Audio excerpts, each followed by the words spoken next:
बहुत ही ज्यादा मिसप्रिंट हुआ है।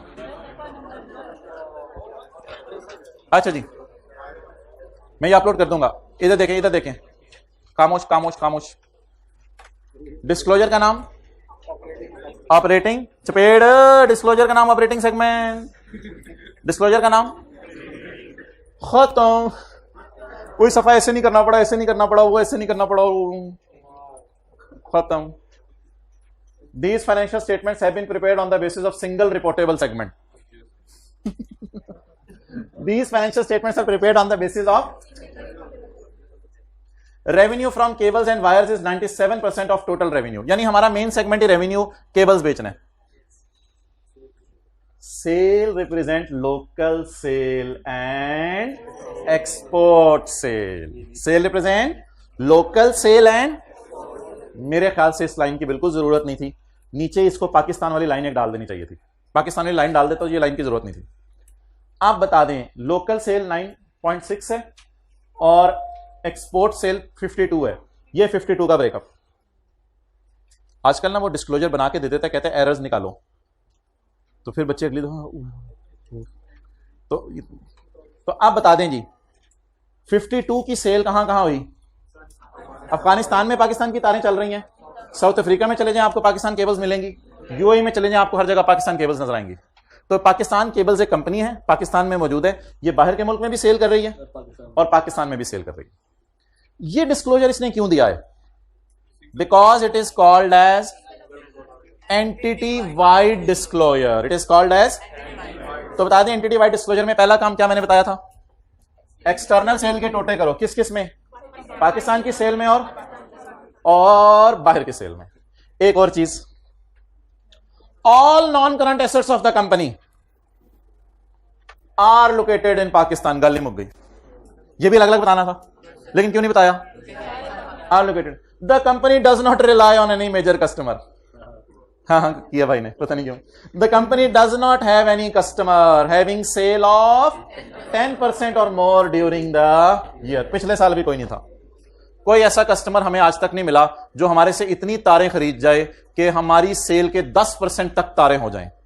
लेकिन ये दोनों लाइनें इंग्लिश में लिख के आनी पड़ेंगी कि हमारे नॉन करंट एसेट सारे कहां हैं, और किसी कस्टमर को आज तक हमने इतनी सेल नहीं की कि बाद में हम परेशान होंगे, वो चला जाए तो क्या करें। किसी को इतना अपने ऑर्गेनाइजेशन के करीब आने ही नहीं दिया कि बाद में दुख हो कि यार ये चला जाएगा तो हमारा क्या बनेगा।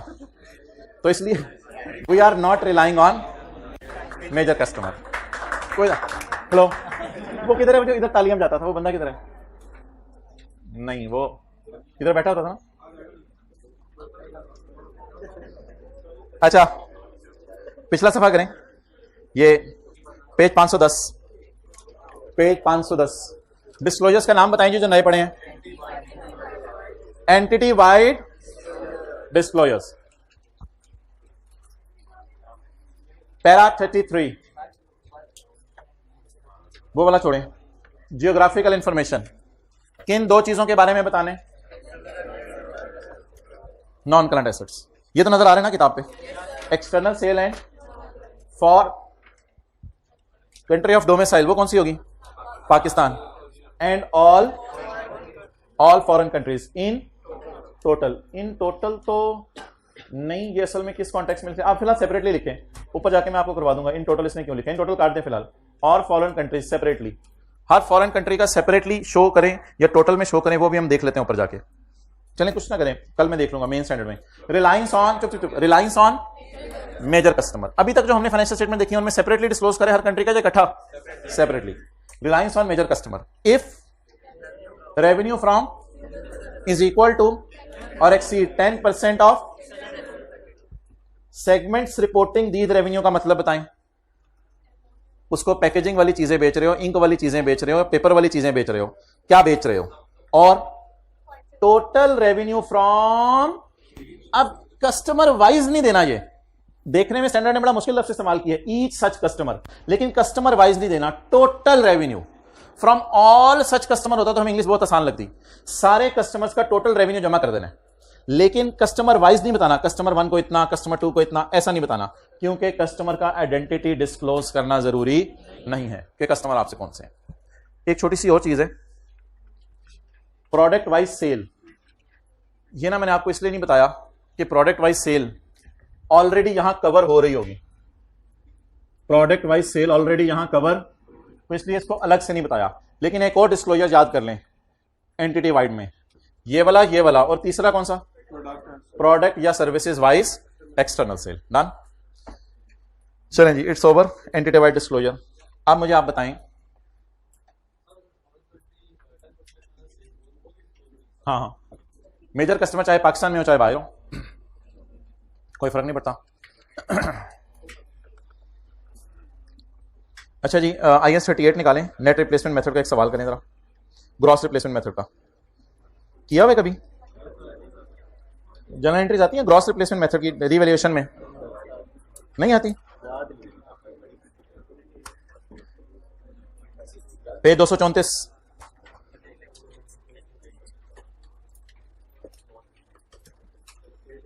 पेज 234, एसी बंद करो।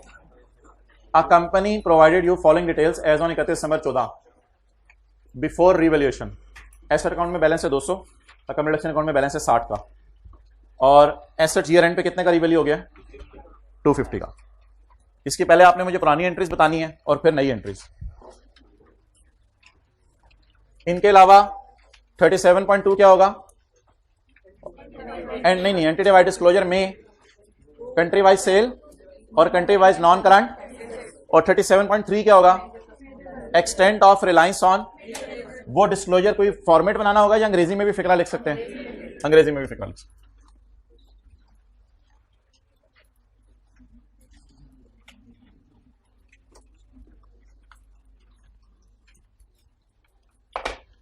जी,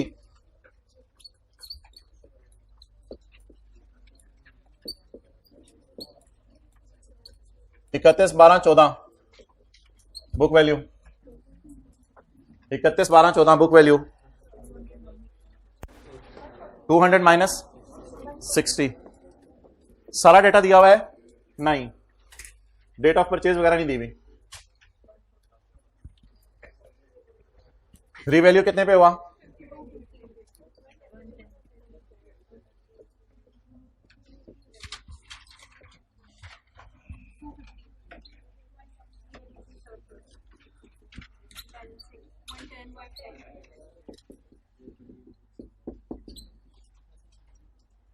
जनरल एंट्रीज,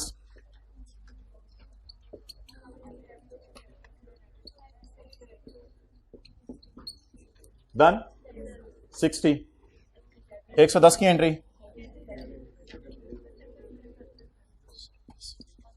ऐसा डेबिट सरप्लस इन OCI क्रेडिट कितने से? 1 टाइम। इस मेथड का नाम होता है नेट रिप्लेसमेंट मेथड। कौन सा नाम होता है? यानी एसेट को नेट कर दिया, यानी अकोमोडेशन सारी कहां शिफ्ट कर दी? एसेट में। नोट करें फिर ग्रॉस वाला करते हैं मेथड, नोट करें फिर ग्रॉस वाला करते हैं। सवाल साइलेंट होगा तो नेट वाला ही चलाएंगे।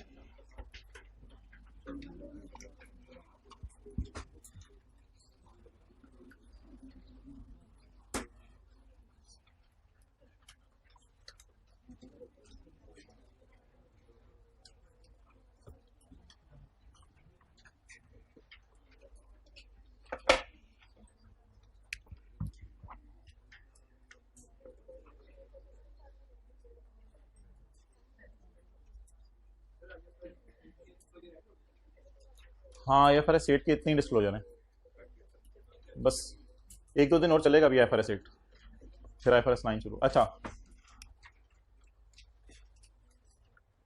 एक तरीका ये है,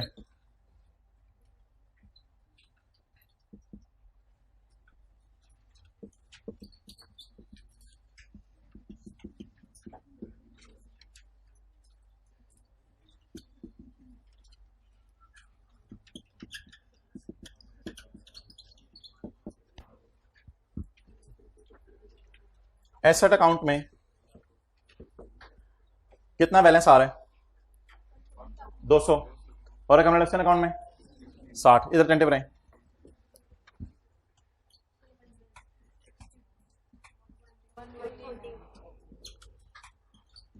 before revaluation, before revaluation after revaluation, after revaluation 200 minus 60, 140 वाली चीज को किस पे ले जाएं? 250 पे।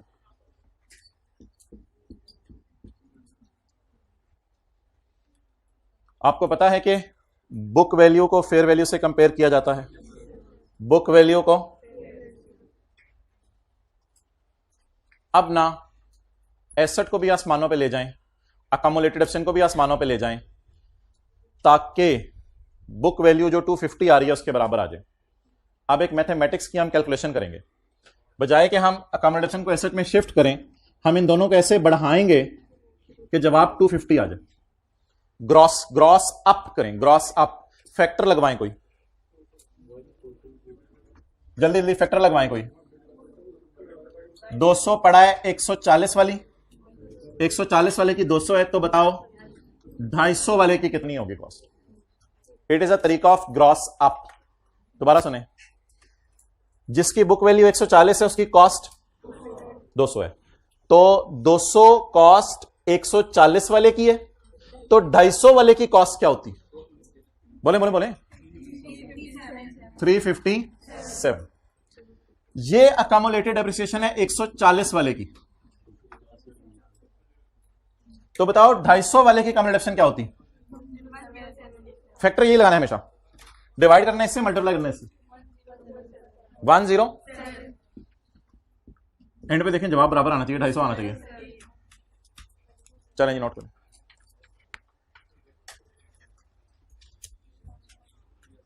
पहले इतना काम कर लें, पहले सवाल का डेटा लिख लें। ग्रॉस अप बढ़ा दो, ग्रॉस रिप्लेसमेंट मेथड। बजाय के कम्युलेशन को एसेट में शिफ्ट करें, एसेट और कम्युलेशन को ऐसे बढ़ा दें कि एसेट खुद ही आसमानों पे पहुंच जाए। पहुंची हुई। ये कॉस्ट कितने वाले की है? मुझे कितने वाले की चाहिए? ये डेप्रिसिएशन कितने वाले की है? मुझे कितने वाले की चाहिए?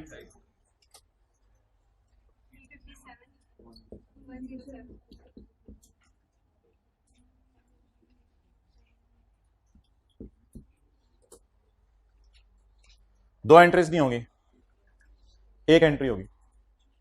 दो एंट्रीज नहीं होगी, एक एंट्री होगी। करवाएं। एक्सेलेंट। एसेट डेबिट कितने से? 157 से। Well done. एसेट डेबिट कितने से? ग्रॉस अप कर दें, बढ़ा दें। पहले कितने पे पड़ा हुआ था? 200 पे। इसमें 157 और डाल दें ताकि किस पे पहुंच जाए? जरा मुझे बताएं दोनों की वर्सेस वाली कैलकुलेशन। जवाब, एसेट को बढ़ाओ कितने से? 157 से। Debit, debit. Accumulation credit nature का अकाउंट है, क्रेडिट नेचर का अकाउंट है। 60 को किस पे ले जाओ? तो अकमुलेशन डेबिट क्रेडिट। एसेट भी बड़ा, अकमुलेटेड डेप्रिसिएशन भी बड़ी। चुप जी। 47। Balancing figure will be revaluation surplus to be taken to OCI.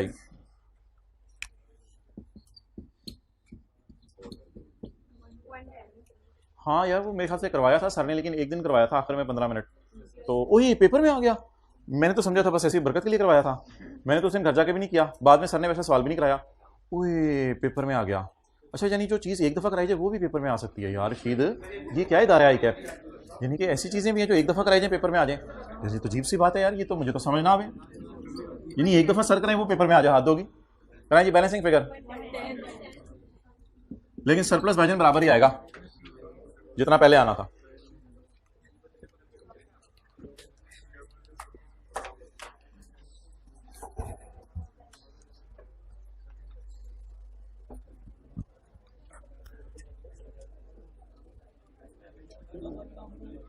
हाँ जी,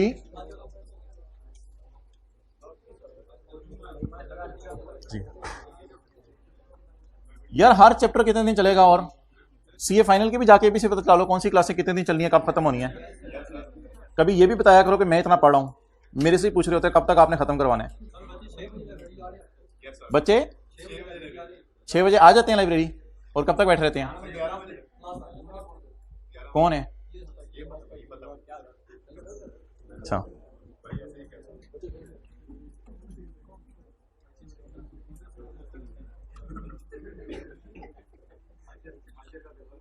यार वैसे टाइम ज़ाया होना है, आप इसको कर लें। पेज 509 पे आके ये पढ़ लें, फिर छुट्टी कर लें। पेज 509 पे आके एंटिटी वाइड डिस्क्लोजर पढ़ लें।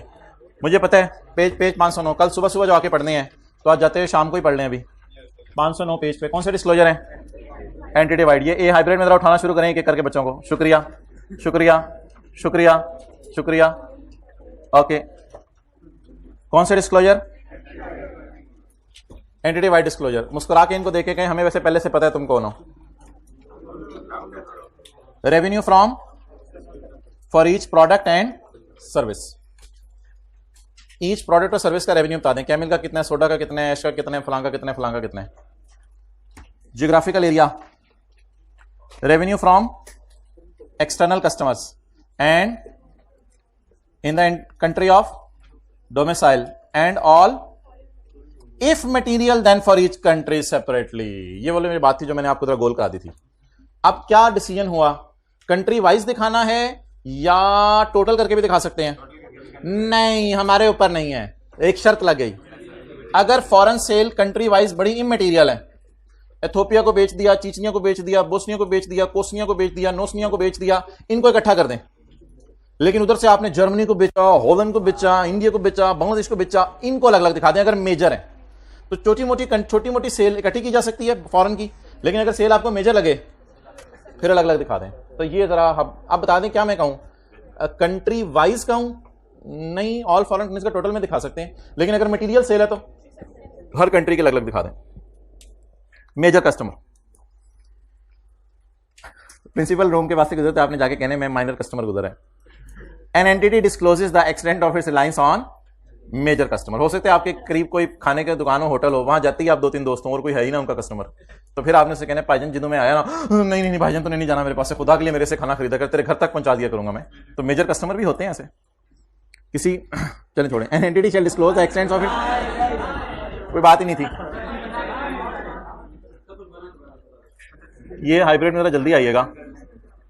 If revenue from single external customer amount to 10% और more of entities total external revenue. तो total revenue from each such customer, total revenues, हर कस्टमर का अलग नहीं बताना, बस total revenues from all customer लिख लें। ईच आपको मुश्किल लस लगेगा, टोटल रेवेन्यू बता देना सारे कस्टमर्स का मिला के। And the segments reporting the, और क्या क्या उनको बेचा, क्या क्या उनको बेचा।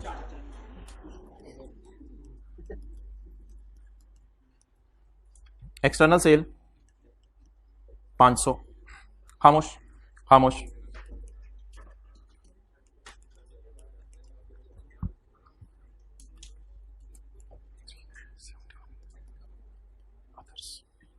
कितनी आ गई अदर्स?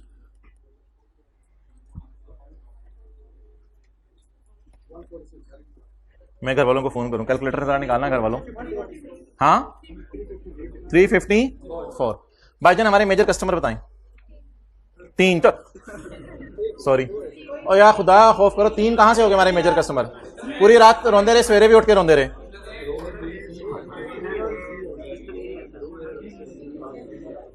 नहीं, ये अदर से मुराद क्या है? कुछ लोग होंगे उन्हें 2-2, 3-3 रुपए की सेल कर रहे होंगे, चीजी दे दें, चलो ले जाओ भाई चीजी, 1 रुपए का पान ले जाओ, चलो जी 1 रुपए की लेयर्स ले जाओ। एक बंदा आया जूस का डब्बा ले गया, मेजर कस्टमर। अगला आया वो कहता है भाईजान हमें जो है वो बिरयानी का मसाले का पैकेट दो, मेजर कस्टमर। और ये छोटे छोटे बच्चे आ रहे हैं, 1-1 रुपए की चीजें लेके जा रहे हैं। 354 बच्चे आए पूरे दिन में, 1-1 रुपए की चीज लेके चले गए।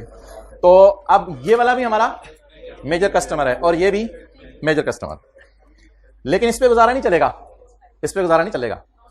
आपने एक्सटर्नल सेल का कंट्री वाइज ब्रेकअप भी देना है, एक्सटर्नल सेल का कंट्री वाइज ब्रेकअप भी देना है कि पाकिस्तान के अंदर इतनी सेल हुई, चाइना के अंदर इतनी सेल हुई 50 की, और बांग्लादेश के अंदर 150 की सेल हुई, टोटल 500।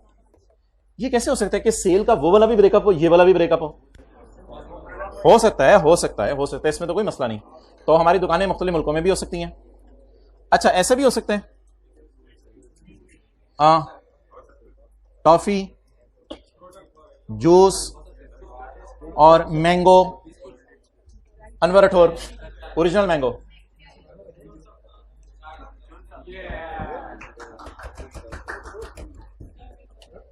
क्या ये पॉसिबल है?